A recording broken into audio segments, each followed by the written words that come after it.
এক সপ্তাহ আগে আমাদের কথা হয়েছিল। আমাকে বলেছে আমার ভীষণ শ্বাসকষ্ট হয়, আমি কথা বলতে পারি না।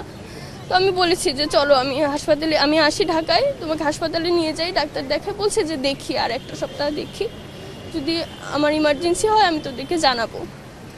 এইভাবেই। আর সবসময় আমরা পরিবার চেষ্টা করেছি ওনার পাশে থাকার। উনি অনেক সময় আমাদের যতটুকু সুযোগ দিয়েছেন। আর একাকিত্বকে সবসময় ভালোবাসতেন, লেখালেখি এগুলো নিয়ে উনি থাকতে চেয়েছেন। পরিবারের থেকে উনি নিজেই দূরে সরে এসেছেন। আর তবু লাস্ট সময় আমাদের কথা ছিল যে আমাদের কাছে হয়তো চলে আসবেন, কিন্তু এই কথাটা রাখা হয়নি আর কি। উনি নিজে থেকে দূরত্ব বজায় রাখতেন, যে উনি ভাবতেন যে কখনো যদি এরকম আমরা ভাবি যে না উনি আমাদের উপরে বোঝা হয়ে যাচ্ছেন, এটার কারণে হলো উনি সবসময় দূরত্ব বজায় রাখতেন। কিন্তু আমরা যতটুকু চেষ্টা করেছি তারপরে হলো আসলে চাচুকে ধরে রাখতে পারিনি। আমার এটা আফসোস থেকে যাবে, আমি হয়তো কোনোদিন একটা ভালো চাকরি পাবো, কিন্তু আমি আমার চাচুকে ধরে রাখতে পারলাম না, আমি চাচুকে নিয়ে সাথে থাকতে পারবো না, এটাই আমার কষ্ট। হেলাল হাফিজ হচ্ছে সত্যিকার অর্থে একজন অনন্য মানুষ, অনন্য কবি। একটা জীবন তিনি খরচ করে গেছেন একদম তার নিজের মতো করে। ৮-১০ জন কবির সঙ্গে এই জায়গায় তার পার্থক্য।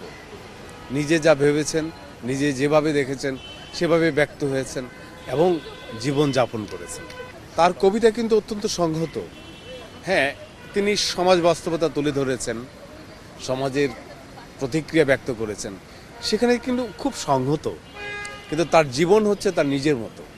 ৮-১০ জন মানুষের সঙ্গে সেই জীবনের কোনো মিল নেই। উনি তো চির অনুপ্রেরণা।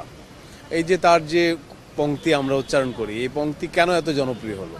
কারণ এই পংক্তি আমাদের সবার হৃদয়ের কথা বলে, তারুণ্যের হৃদয়ের কথা বলে। এই যে সাম্প্রতিক সময়ে যে সংগ্রাম হলো, গণ অভ্যুত্থান হলো, সেখানেও কিন্তু তার কবিতা প্রাসঙ্গিক হয়ে আসলো।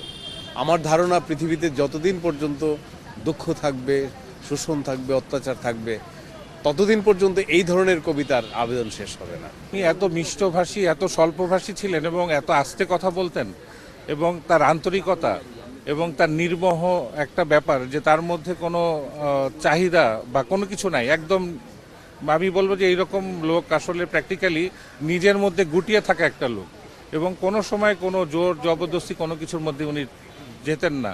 ওনার মধ্যে কোনো আত্মহংকারও ছিল না, বা কারো সম্পর্কে সমালোচনা উনি করতেন না। এগুলো আমার কাছে মনে হয়েছে যে ওনার একটা পজিটিভ আর কি দিক, এবং এটাই আর কি আমার মনে হয় একজন বড় মানুষ হওয়ার জন্য এগুলো খুব দরকার। আমি আমার স্ত্রী আমরা বহু চেষ্টা করেছি তাকে সংসারী করার জন্য, কিন্তু উই হ্যাভ আটারলি ফেইল্ড। তাকে কনভিন্স করতে পারি নাই সংসার জীবনে প্রবেশ করার জন্য। দু একবার অভিমান করে বলেছে আমি থাকাতে আপনাদের অসুবিধা হচ্ছে, আমি চলে যাই। এরপরে আমি আমার ওয়াইফকে বলেছি যে ঠিক আছে, ওকে জোরাজোরি করার দরকার নেই, ও স্বাধীনভাবে চলে। তো দেখা গেছে যে নিঃসঙ্গ জীবনটা সে খুব পছন্দ করত।